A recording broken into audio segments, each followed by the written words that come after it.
So the other day I was having breakfast, and God, I love breakfast. I was having oats, and I usually put milk and honey and shaved almonds, things like that, on my oats. Then I proceeded to tip some, ground cinnamon onto my breakfast, and my clever brain, cracked me up, thought of this little pun, cinnigrain, because, it's cinnamon, there's grain. See what I did there? Cinnigrain. So anyway, that was a few months ago, and ever since then, I pretty much couldn't stop thinking about it. All I could really think about was this, which is, it might look pretty boring, but this shit is freaking sick. Basically, what we can do with this is amazing. So, normally the idea is, what is this anyway? So this is a film scan from 35mm negative, and it's basically a negative that has not been developed with an image on it, and all we are seeing, hopefully you can see it amongst the compression of the web, all we are seeing is the grain structure of the film, and that's where it sort of got its nickname, cinema, film, cinnigrain, whatever you want to call it. So anyway, what can we do with this stuff, and why am I so excited about it? Well, let's have a look. So we're in Photoshop right now, and what I'm going to do is just jump over to this shot of my gorgeous girlfriend, Laura McCann. Now, I shot this with a digital camera, and here if we just have a look at 100%, you can see it's very sharp, it's quite digital looking, and one way to get around that, or sort of a creative effect that we can add to this, is put this grain on top of the image, like so. Now, right now, it looks absolutely terrible, because we need to use a blending mode to blend those two together. You'll see where I'm going with this in a minute, and I think it's pretty damn exciting, and I've got a free gift for all y'all. Anyway, so we have two layers here. The top layer is my grain, and I'm just going to use the blending mode overlay, and if you turn that on and off, you can see what that's doing there, kinda. So what it's done is, it's allowed our bottom image to shine through, and a sort of grain, this filmic grain, to sit on top of our image and blend with our image, and without any tweaking at all, it starts to look kinda like film. So what we can do then is, just add some contrast to our image. So, just have a quick little play with that. It's starting to look pretty cool. And we could also make that black and white. And yeah. With a few tweaks, and this awesome technique of overlaying film grain on top of your digital image, you can get this really cool filmic look. I think it's cool anyway. And if it's a bit too strong, which it kind of is here, all you can do is just go to that filmic layer and just drop the opacity off a little bit. So now you've still got that beautiful grain structure, you've still got the fine detail that the sensor captured in the first place, but you've got this beautiful filmic look as if it was shot on film. So that's all cool for the stills world, but what about video? I mean, when you're dealing with video, you're dealing with 24 frames a second, and if I was just to overlay this one piece of film grain, it wouldn't move. Now, when you're shooting film with a motion picture camera, every single frame has a different grain structure, so that just wouldn't work. It would look kind of silly, and yeah, basically what we need is an actual video of the film grain, as it's being exposed. So fortunately, there are lots of different cool products. If you go up here and type into Google, type cinnigrain, yeah, you'll see a whole lot of different types of products that are available. They're affordable and very, very cool. But, I was sitting at home and it was, I don't know, almost midnight, and I just thought, screw this, I'm going to make my own cinnigrain. So I thought about it, how the hell am I going to make my own cinnigrain? Each frame has to be unique, has to be different from the last, and if you think about it, 1 second has 24 different frames. It's going to take me a long time. What if I was to create 32 seconds of cinnigrain? Well, that's exactly what I've done, and every one of these frames is unique. And the cool thing is, you can actually scan your own film grain in, replace this one film grain scan with your new one, and whammo, you've got a whole 32 seconds of your own film grain to render out. And this is so cool, because I can just upload this on my blog, which I'm going to do, and you can download it for EDIUS, the project file. It's 11 megabytes with the film grain scan. thank you so much to whoever scanned that in on the internet. It's the only high-res film scan on the internet I could find, actually, so thank you so much. And yeah, I'm giving this away for free, and it's freaking awesome. We're going to have a look at some of the results in a second, but basically, yeah, all I did was, this film grain scan itself, we just go to the properties of it. It's 4,778 by 311.9, which is roughly 12 megapixels worth of film scan. And the project that I'm creating here, or I have created, is about 8 megapixels. So I've had this extra room to play with. How did I create individual frames using this one piece of film? Well, basically all I did was laid it down, went into my layout tool, and if we just zoom out here, you can see that with the layout tool, I've just repositioned my piece of film grain 1,000,000 times. And that means that every single frame is unique. So there's not a lot of variation, but trust me, there's enough. And when you play with this, you'll see what I mean. It's comparable to products that you buy, I think, and hopefully you guys get a lot out of this. So let's jump in and have a look at how we can use this. Before we do, I'll just give you a quick heads up on how you would export this. So basically, you will download this project file for EDIUS 7, and it should just open and look exactly like this. And as long as you put an out point here and an in point there, then you just go up to File, Export, Print to File.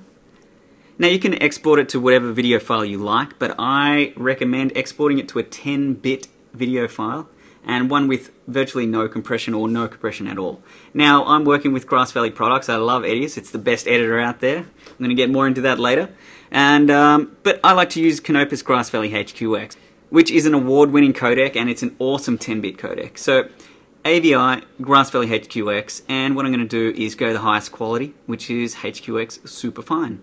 So if we go export, one extra thing we can do to make it even better quality again is just go down to custom and do the max min size and put that up to 100.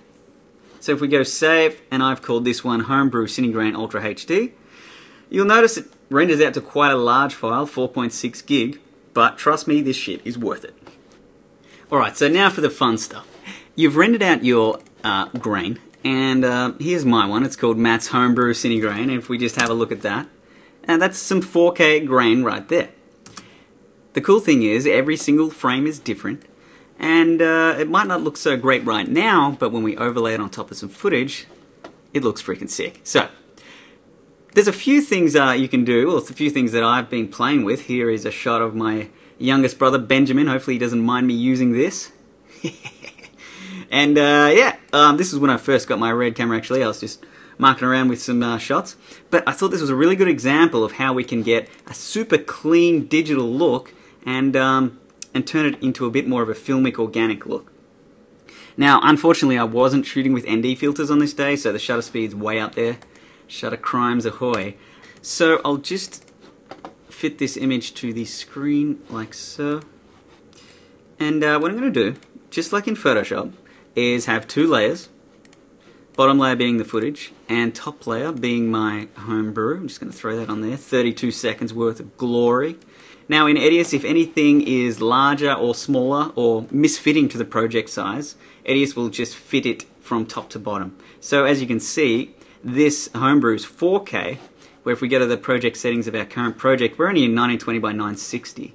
So the 4K footage has been shrunk down, but what we need to do is go to the layout properties of that. So click on the film grain, go to the layout tool, and you can see here in the stretch properties it's only actually 44% of its actual size. So what we can do is make that 100%. And if I just shrink this view down a little bit, you can see I can move my grain. It's much bigger than 1080p. I can move that around and we can just plonk that there, press OK. Now next up you're thinking, well, how the hell do we blend this? Where are our blend modes? If we go to Effect, go down to the bottom of Effects into the Keyers folder, expand that, and then you'll find all the common blend modes, one being Overlay. So we just grab that Overlay mode and drag it down to the transparency portion of our video track. Now, this is probably a good time to pimp my blog. If I'm moving a little bit too fast or you're not familiar with EDIUS, it's a free 30-day trial. Get on this shit. It's the best editor out there. And for some free training, visit mattscottvisuals.com, which is the best cinematography blog you will ever come across. And if you go to the tutorial section at the top, there's, you know, around 20 hours or more free tutorials. A lot of them are EDIUS based. Even though I've designed them for EDIUS, you'll be able to pick up a lot of tips and tricks for just color grading in general. But I do go over, you know, there's 5 parts to a color grading series, and then I actually go into transparency and I talk about alpha channels and blending modes and things like that. So if I am going a little bit fast, make sure you check out the free tutorials. There's heaps in there, some for Red Cine X even, and Premiere Pro, and some noise reduction stuff, and DaVinci Resolve. Anyway, I love helping out the community, so yeah.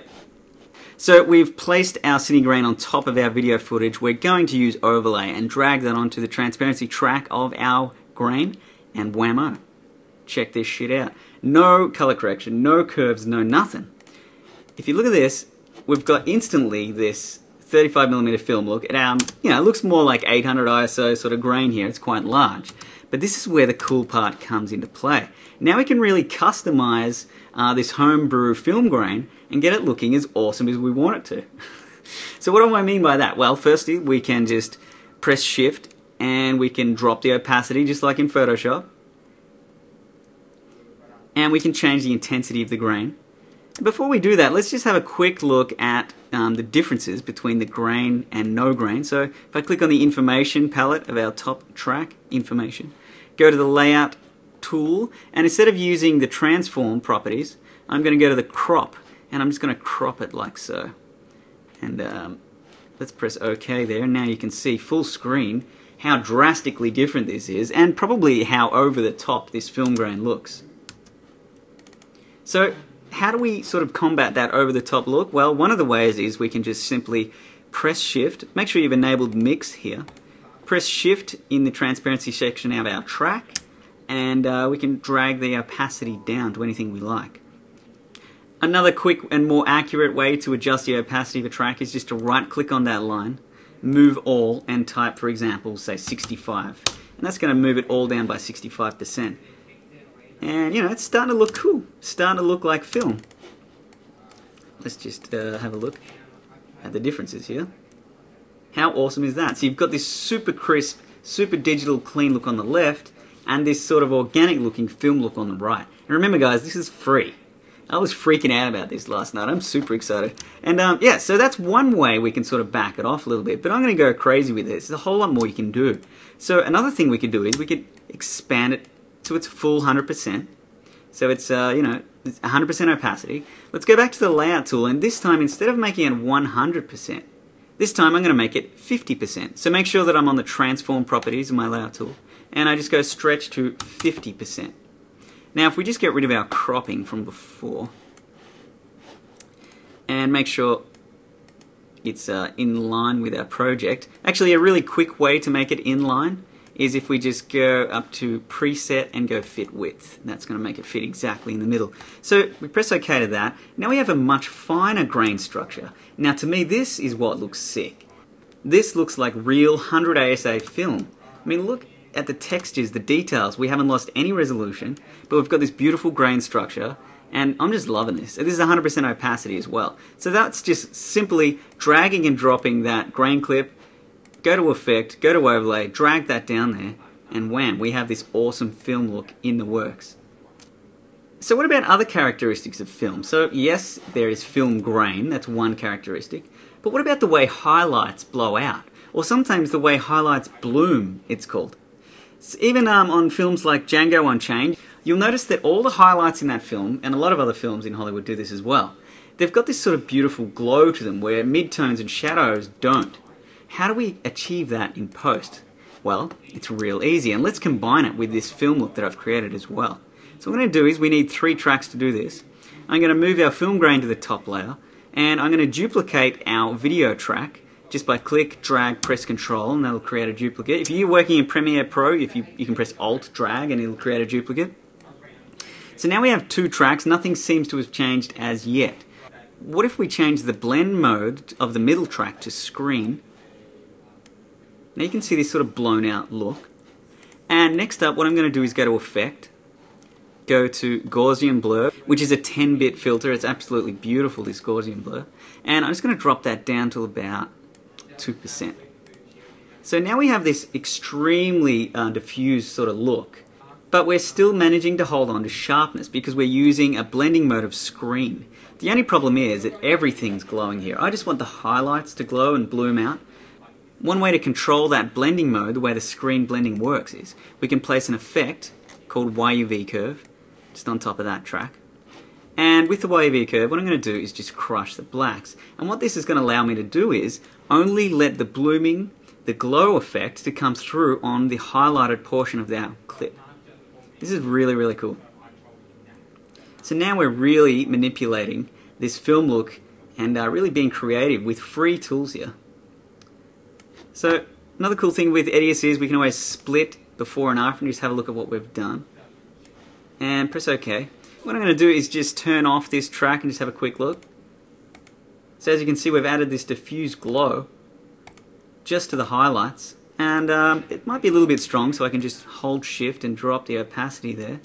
And once again, let's just turn it on and off. How awesome is this? We've got a diffuse glow, we've got film grain structure, and we've got this beautiful saturation, this awesome sharpness. Maybe a little bit strong there. We can always go back into the Gaussian blur, just drop that down to 1%. And remember too, we can always control how much is glowing and where, just with this curve.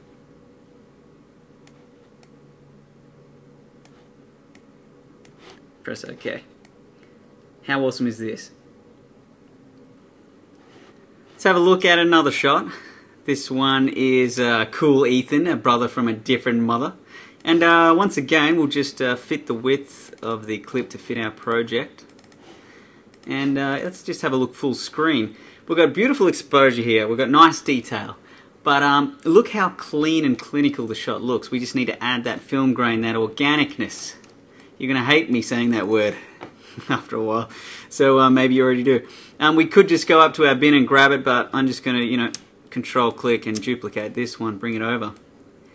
And straight away, it's that digital look, it's just giving it this edge. And that's without any tweaking whatsoever. Ethan's going to hate me for posting this. But once again, let's just make this a little bit bigger so we can see what we're doing. I can always just back the grain off using the opacity slider there. And I actually want to go a little bit larger with the grain structure on this one, so I'll just click on the grain clip, go to the information palette, double click layouter, and if we just go to the stretch percentage, and I'll make that maybe like 88%, you can choose whatever you want, and just have a look at that. So now we're looking at like some super grain, and unfortunately the screen recorder won't capture a nice frame rate for you, but wait till you download this yourself and you'll be able to see how awesome this looks in motion. It really does look like film. I swear to God, it looks like film. So we haven't even tweaked this yet. So another thing we can do is drop back the intensity there. I'll stop talking in an American accent right about now. Yeah, so that's looking pretty good. That's looking pretty good. But alright, so another thing we can do is not only can we, color grade the clip underneath the film grain. Now this is really powerful. I mean, the film grain is constantly interacting with the clip that's underneath it. So I'm just going to add a little bit of contrast here. And I'm also going to add some saturation. Maybe a bit much. Let's just drop that back a little bit. Curves are so awesome when you get used to them, by the way. And if we just have a look at before and after, so we can just split the screen, just have a look before and after. I swear it's starting to look more like film.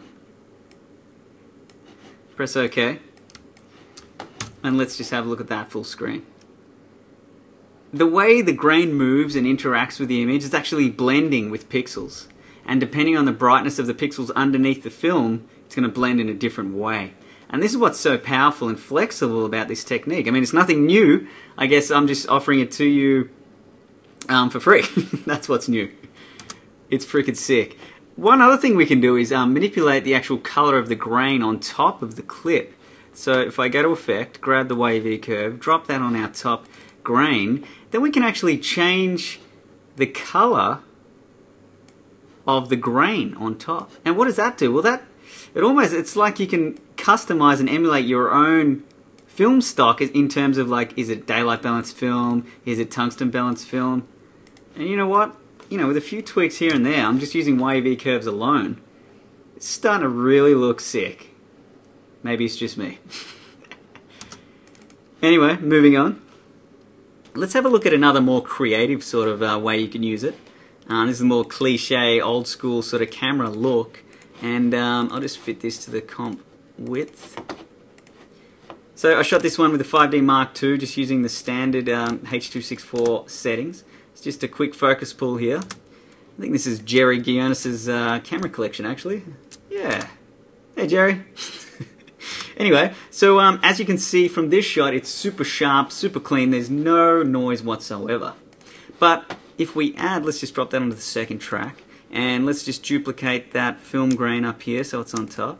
We'll put it to 100%. Straight away we've added this beautiful film grain, and I'll just turn that on and off so you can see. Not losing any detail. We've just got this beautiful grain structure. I've got to stop saying that. And let's take it a step further though. I mean, EDIUS has this cool old movie look filter, so we'll just drop that on, old movie film, drop it onto the bottom layer, and it does have a built-in film grain section, but it's not real film grain like we're using, so it's nowhere near as nice. So let's leave that unticked, but leave everything else as is, press OK, and if we just have a look at that, now we've got that sort of classic, almost classic actually. Let's make this a sepia color as well. I'm going to go monotone, drop that on the bottom layer here, and we're just going to warm it up a little bit. And there's that classic old school look. I mean, so easy to do, but it's got that real film grainy sort of look. And remember, we can always, you know, enhance the size of the grain, the opacity of the grain. Let's make it 100% in this case. A couple of years ago, I shot some stuff with Tiffany Riddell. Thanks for coming down, Tiff. It was an awesome shoot. And it was a really cool shoot for me because I was testing out, check out my blog once again. My mates always give me shit about this. But I'm always pimping my blog. But yeah, it's a good blog, isn't it? I don't know. So if you go up to the blog and on the right-hand side, you'll see one down here called Destructive Creation. Just click on that one. And on this shoot, I deliberately tried to create an organic look because, you know, I'm always looking for something different, always trying to manipulate my images differently. I thought I'd do it in camera this time, and I, you know, put some glass in front of it, smashed the glass. I used some really, really cheap ND filters that had this beautiful red sort of tinge to it. And yeah, I got some awesome looking shots, but not until today have I actually overlaid film grain as well onto these shots. So let's have a quick look at that as well. This shot is particularly one of my favorites. I just love all this, you know, broken bokeh and all these shards of light coming through, that flare, and that beautiful deep red look. But once again, I'm just going to go Information, Layouter, and fit this to the width. So if we go to the effects, and we'll grab a YUV curve, drop that onto our film grain layer this time.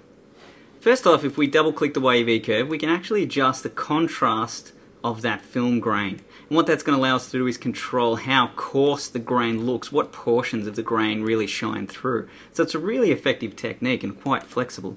But if you also look at how the YUV filter is structured, we have our luminance values here in Y, but we have our color values here in U and V. Now the cool thing about this is, when you adjust the top blending layer, you're not actually affecting any of the colors underneath per se. But what you're doing is you're affecting how this top layer blends, how these colors blend with that bottom layer. And this gives you a really cool, sort of flexible, creative way to change almost the film stock that you used. I'm just going to adjust it, like so, and just give it a completely different look. Let's have a look at before and after.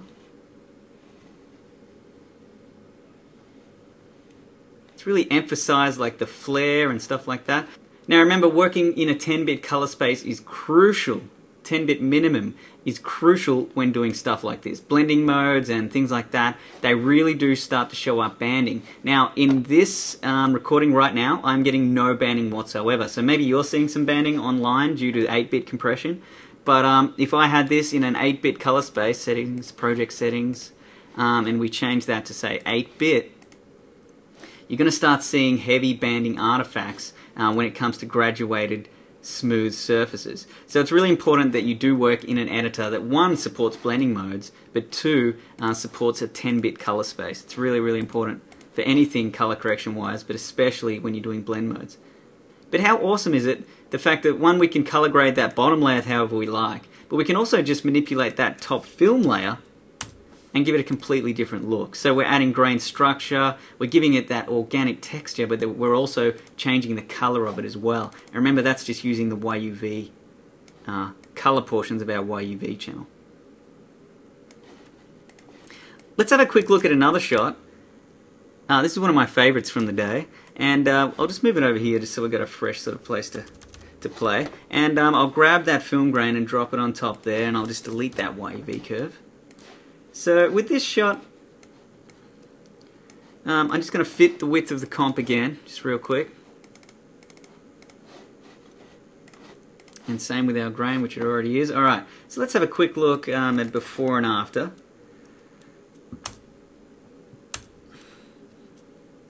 So already I'm shooting wide open on a 51.4, so we've already got some fringing problems and some softness here and there, but I've also got that broken glass filter in here as well. We've already got a nice organic look going, and then as soon as we add the film grain, it just adds that extra texture.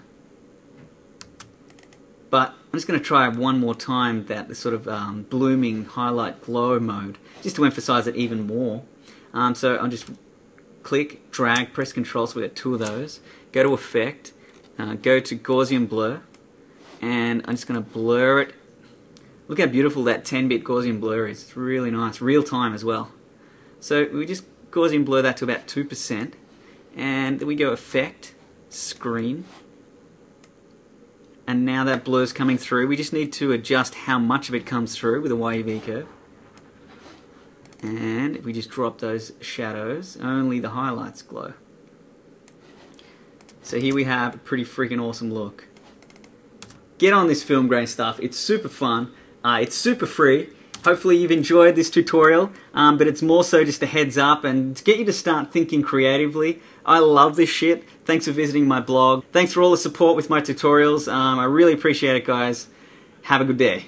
Just quickly, while we're looking at my breakfast here, I have a theory about the cinematographers of today. And, you know, I've been reading a lot and, you know, listening to interviews of my favorite cinematographers in the industry in Hollywood and even local ones. And often, most of them are much older than me, and they all started with film, motion picture film. That was their camera. So, what I noticed, though, is a lot of these guys, and I mean, watch behind the scenes from Seven. Darius Konji talks about, you know, flashing film and the way he treats his film stock and what film stock he used and why he used it.